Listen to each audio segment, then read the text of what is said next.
I've always had a fascination with the ocean. There's something about it. It's so dark and deep, yet swarming with life.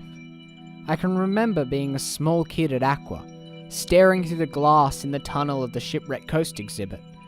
Sharks circling overhead. Sometimes when I was there were divers in the tank.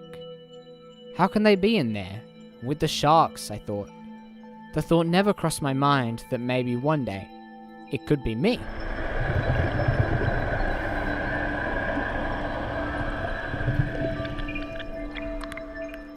We booked online the week beforehand. All up including full gear hire, it came to $200, which is pretty much on par with any other guided scuba dive. As soon as we arrived, we flashed our open water certification card and were allowed in and around the aquarium while we waited.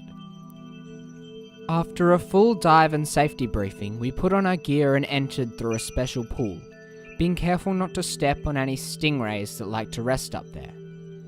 We descended into the tank and took a few moments to absorb the view. Sharks, stingrays, turtles, this tank had it all.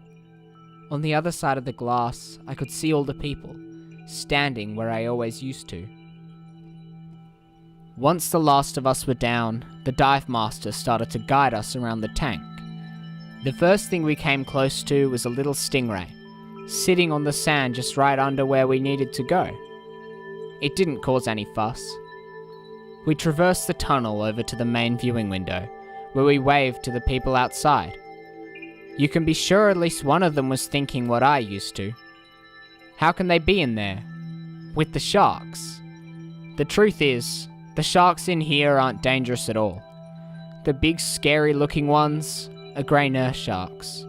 Their tiny mouths mean they can't eat anything much bigger than a tennis ball. In their mind, a human's a friend, not food. We'd been given strict instructions to stay at the bottom of the tank. This was out of the way of all the animals' paths, so we didn't run any risk at all. The coolest thing that I learned was about the turtles. They can't breathe underwater, so in order to save oxygen, they will often limit the amount going to their eyes, which means that when cruising, they only take a snapshot every 30 seconds. So you should keep an eye out in case one of them accidentally bumps into you. They're also really curious. This one seemed pretty intrigued by the little red light on my GoPro. If you're a qualified diver in Perth, it's certainly worth it. So find a few hours and go diving with sharks.